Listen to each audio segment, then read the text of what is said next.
I was standing on my mama's porch in August heat, 3 kids behind me, a black garbage bag sitting at my feet like a verdict, and I knocked on that door the same way I had knocked on it 1,000 times since I was 7 years old. My own mother's door. My own father's house. The door I had a key to until 6 years ago, when they changed the locks and forgot to give me the new one, and they opened it, and looked right at my children, and closed it in my face. My brother was laughing somewhere behind them. My sister said I was being impulsive. And I stood on that porch in the Atlanta heat, and I made myself one promise. 3 words. Watch what happens. So let me tell you what happened. My name is Dessa.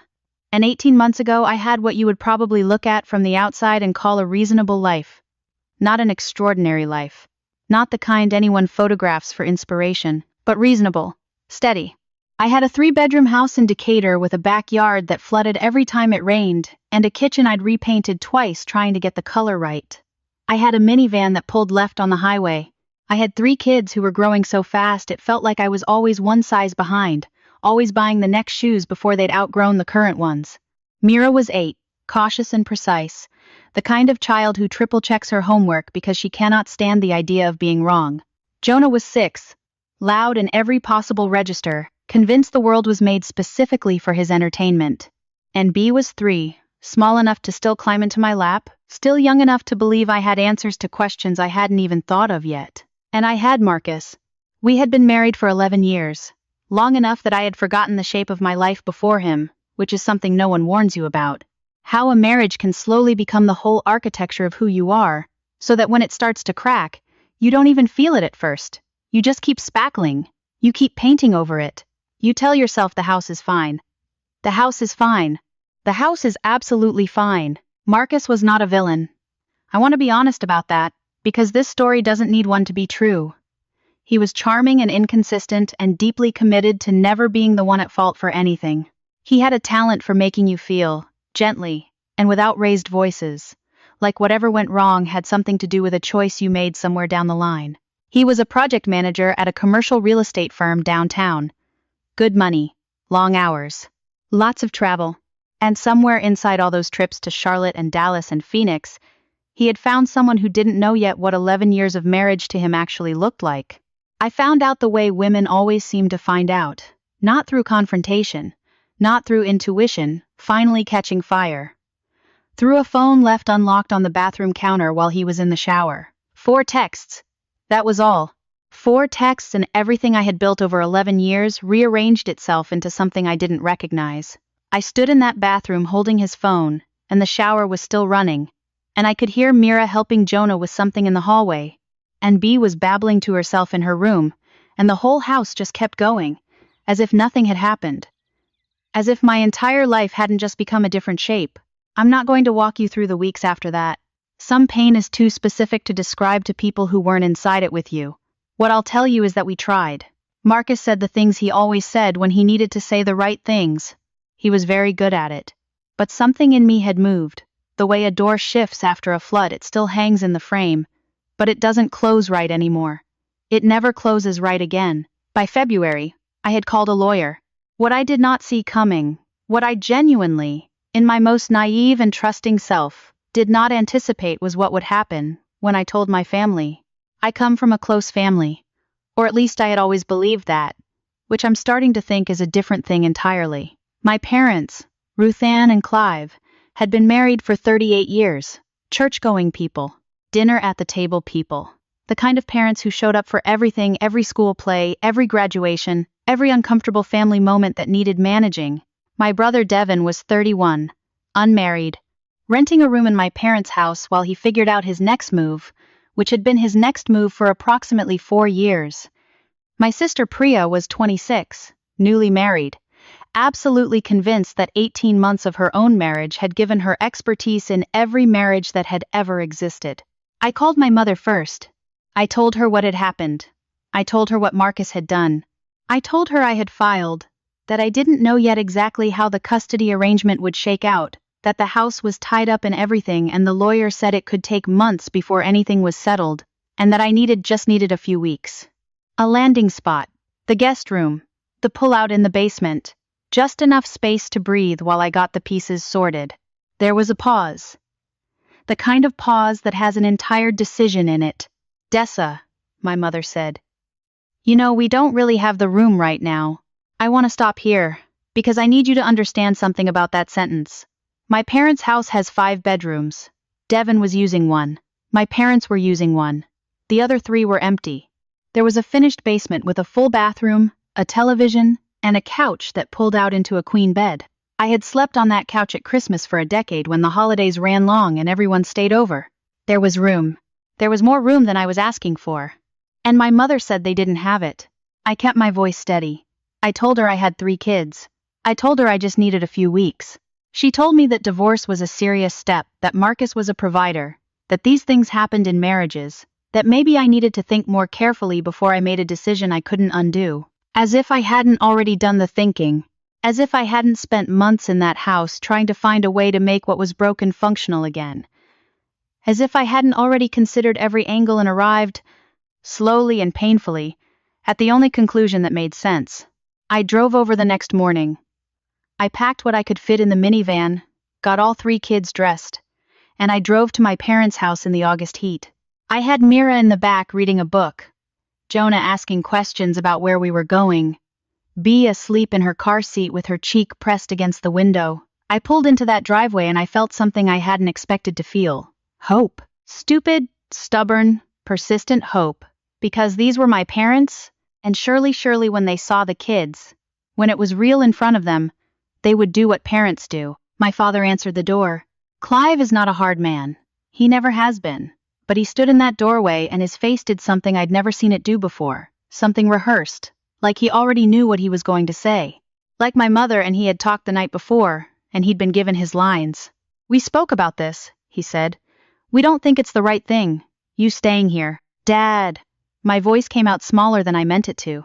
I have nowhere to go right now. The house is in dispute. I have 3 children. He looked past me. He looked at Mira. He looked at Jonah, who was standing very still, because even at 6 years old he could feel that something important was happening. He looked at Bea, still half asleep against my shoulder, and then he looked back at me. You could go back, he said. Work it out. These things take time. I'm not going back. I said it clearly. No trembling. I'm asking you for help. I'm your daughter. I'm asking you to help me. He held my eyes for a long moment. Then he stepped back. Then the door started to move. And Devin, my brother, 31 years old, living in my parents' house for free, with an entire floor to himself.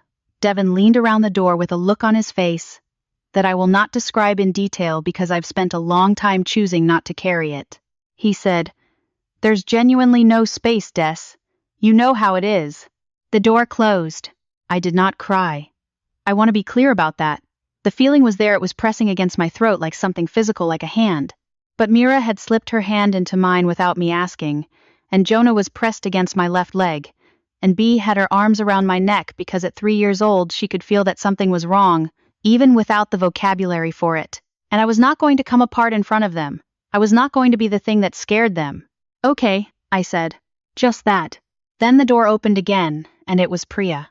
My little sister, 26, married 18 months, standing in our parents' hallway with her arms folded, and her chin at that particular angle she uses when she's about to say something she thinks is wise. Honestly, Dessa, she said, I think you're being reactive. Marcus isn't a bad person. He made a mistake. You have 3 kids to think about. Their stability should come before your feelings right now. Their stability. Their stability, from the woman who had never done a school pickup, never sat through a stomach flu at 2 a.m., never handled a permission slip or a medication schedule or a nightmare that woke everyone in the house. Their stability, as if I had not been the entire architecture of their lives since the day each of them was born. As if I wasn't the reason there was any stability to protect in the first place. I looked at my sister for a moment. I thought about everything I could have said. I thought about 11 years of being invisible at family dinners while Marcus charmed everyone around the table. I thought about all the times I had swallowed things that deserved to be said out loud. Thank you for your perspective, I said. Very even. Very quiet. I picked up the bag. I buckled 3 kids into the minivan. And I drove away from my parents' house in August heat, and I did not look back once. Honestly, if that were me, and I want to be real with you about this, I do not know if I could have held it together the way she did. standing on that porch with her children watching, having the door closed by the people who were supposed to be the floor. I think about what it costs to hold yourself upright in a moment like that, for the sake of 3 people who are looking at you trying to understand if the world is safe. That cost is invisible. Nobody sees it. It doesn't go on a resume or into a prayer at church. It just gets paid, quietly, by the person who has no other option. We spent the first night at a motel off the highway near Stone Mountain. It was clean, not fancy. 2 beds. The kids thought it was an adventure, which I was grateful for. Mira helped me get B settled. Jonah declared himself in charge of the remote and watched cartoons until his eyes closed mid-sentence. I lay there after they fell asleep and I looked at the ceiling in the blue television light, and I did the only math that mattered. What did I have? A part-time job at a hospital records department that I could probably convert to full-time if I asked. A work history that was clean and documented. A lawyer who had taken my case on a sliding payment structure. 3 children who were, in this moment, breathing steadily in the dark beside me. And 3 words I had whispered on a porch that I intended to make true. Watch what happens. Those weeks in the motel were not easy. I'm not going to clean that up. There were nights I ate crackers from a gas station bag because I'd used the last of my cash on Jonah's shoes. He'd hit a growth spurt, and his old ones were cutting off his circulation. There were nights I sat in the bathroom after the kids were asleep, and I let the whole weight of it land on me. The marriage, the door, my sister's folded arms, my father's rehearsed face, the way Devin had laughed. I sat with all of it.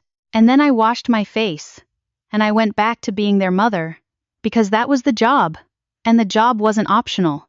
If you have ever had to perform stability for children who are depending on you while your own ground is completely gone, if you have ever had to make breakfast, and pack lunches, and tie shoes, and answer questions about what's happening with a steady voice while inside you are holding something that feels like it might break you, then you know exactly what those weeks felt like. You know what it costs. And you also know that the cost is worth it because you can see in their faces that it's working. My supervisor at the hospital was a woman named Carolyn.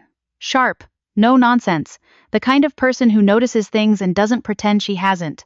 About 3 weeks in, she called me into her office and asked me directly, was I in a hard situation? I told her yes. She didn't offer pity. She offered a full-time contract with benefits, effective immediately. I said yes before she finished the sentence. I found an apartment in East Atlanta, not the trendy part, the actual neighborhood where people live, and go to the grocery store and walk dogs on Sunday mornings. 2 bedrooms. Small kitchen. The bathroom had tile that had seen better decades.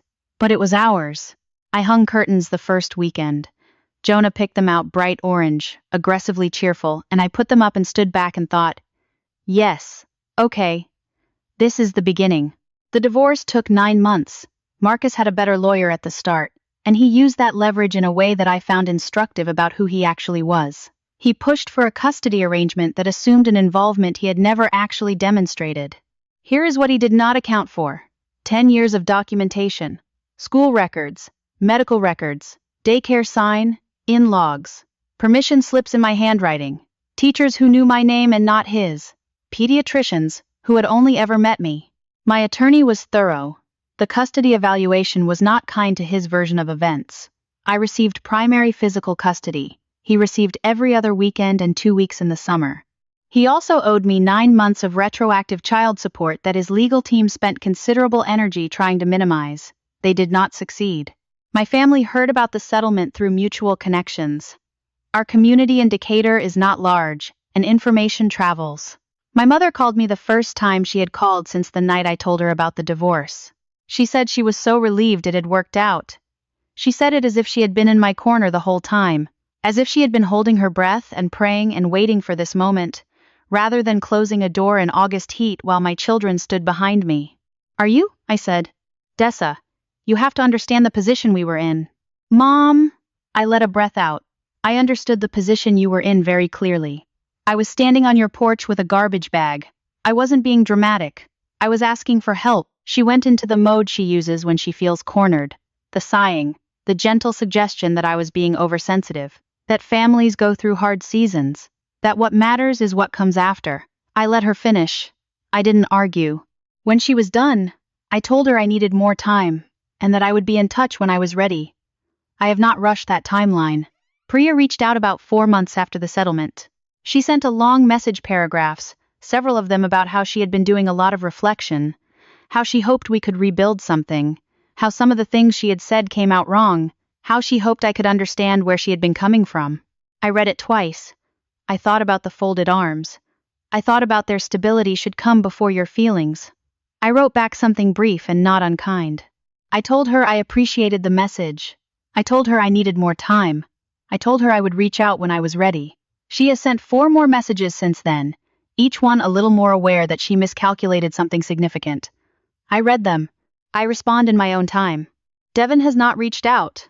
That is its own kind of answer, and I've made my peace with it. My father sent a card at the holidays. It had "thinking of you" written in his handwriting. I put it on the refrigerator, because that is his grandchildren's grandfather's handwriting, and that relationship is separate from everything else. I believe that. I hold those 2 truths at the same time, which is harder than it sounds and more necessary than I expected. 6 months after the settlement, Carolyn recommended me for a department lead position. The salary that came with it made me sit down for a moment when I read the number. Not because it was life-changing money. It wasn't. But because it was mine. I had earned it without anyone's grace, without anyone's exception, without anyone opening a door for me. It was just the result of showing up every day and doing the work better than it had been done before. That is the kind of money that feels different when it hits your account. I found a 3-bedroom apartment in the same school district, newer building, parking included. The bathroom tiles were still questionable. There is no version of this story where the bathroom tiles are good, but every drawer opened. Mira got her own room and immediately organized it by system. Jonah painted a corner of his wall with glow-in-the-dark paint and considered this the greatest architectural achievement of his generation. B got a toddler bed with a railing that she immediately climbed over every single morning to come find me, which I did not discourage because she is 4 and I know this will end before I'm ready. And then Mira's school held a family showcase night. You know these events, the folding tables, the bad coffee and paper cups, the display boards the kids have been working on for weeks? I went because I always go, because I have never missed a single one of these things in 8 years of being their mother. Mira had done her project on resilience, the science of it, the psychology, what makes people recover. She had spent 3 weeks on it. The display board was handmade, carefully lettered, meticulously organized in a way that was completely and entirely her. At the bottom, in her smaller handwriting, she had written, "Resilient people don't wait for someone to rescue them. They figure out what comes next and they do it." She was standing beside it when I walked up, watching me read it with that careful, measured look. She has the same look she had on the porch when she was 8 years old, and she slipped her hand into mine. "I wrote that part myself," she said. "It wasn't from any source." I looked at my daughter. 8 years old when all of this started. 9 now, almost 10. Already understanding things that took me 3.5 decades to arrive at. Already carrying it not as a wound, but as knowledge. She had been watching the whole time, and she had been learning something I didn't know I was teaching. "It's really good," I said. She nodded. "I know. There is a kind of justice that doesn't announce itself. It doesn't come with a scene. It doesn't come with the exact expression on someone's face, at the exact right moment. It's quieter than that. It's a lease signed in your own name. It's a savings account with a number that keeps growing. It's standing in the kitchen on a Tuesday morning making eggs, while 3 kids argue about something trivial in the next room, and realizing that you built this, from a motel and a garbage bag and 3 words whispered on a porch. You built all of this." Marcus is renting a 1-bedroom in Midtown. The relationship he left our marriage for lasted about a year. He takes the kids every other weekend, and to his credit, he does show up. I communicate with him by text, about the children and nothing else. I have stopped expecting an apology, not because he doesn't owe me one, he does, but because waiting for an apology is a form of staying, and I am finished staying anywhere I had to beg to be let in. The people who closed that door on me are still in that house. Same routines, same Sundays, same everything. While I built something entirely new from nothing, in a city that doesn't slow down for anyone, with 3 children who go to sleep every night in beds they know are theirs, in a home that exists because I refuse to let one August afternoon be the end of the story. There is no sweeter outcome. None. And I did not need a single one of them to get here. This story taught me something I want to say directly, because I think it matters. The people who tell you there is no room for you are almost never talking about physical space. They are talking about their own capacity to hold discomfort on your behalf. They are telling you that their peace of mind matters more than your survival, and that information, as painful as it is actually the most useful thing they could have given you. Because now you know.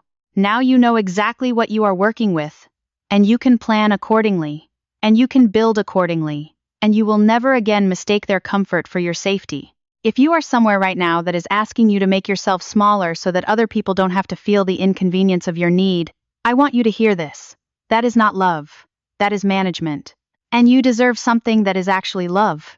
Here's the one thing I want you to do today. If this story landed anywhere in you, write down the 3 most important things you have done entirely on your own in the last 2 years. Not things you did with help. Things you did by yourself. From nothing. When no one opened the door. Write them down. Read them back. That is your evidence. That is your foundation. That is proof that you have already survived the thing you are afraid of. And that the next time you are left standing on a porch, you will know from documented, personal, irrefutable experience that you do not need that door to open. And I want to ask you something. Before I go, I want you to drop a number in the comments for me. Drop 1 if you think I should have pushed harder for my family to understand what they were doing. Drop 2 if you think I handled it exactly right, taking the time I needed without burning anything all the way down. Drop 3 if you have been in a version of this situation yourself, and you know something about it that I haven't said yet. I want to read those. I genuinely want to know where you are in this. And tell me where you're watching from. What city? What time it is there? Because this community is full of people who have stood at some version of that door, and I think we should know that about each other. If this story gave you something, a thought, a feeling, a word you needed to hear today, please subscribe. This channel is for the people who are still standing up after the door closed. And there are more of us than anyone thinks. This is a fictional story inspired by real emotional experiences, fully rewritten and reimagined in Atlanta, Georgia, to create original content. Any resemblance to real people or events is coincidental.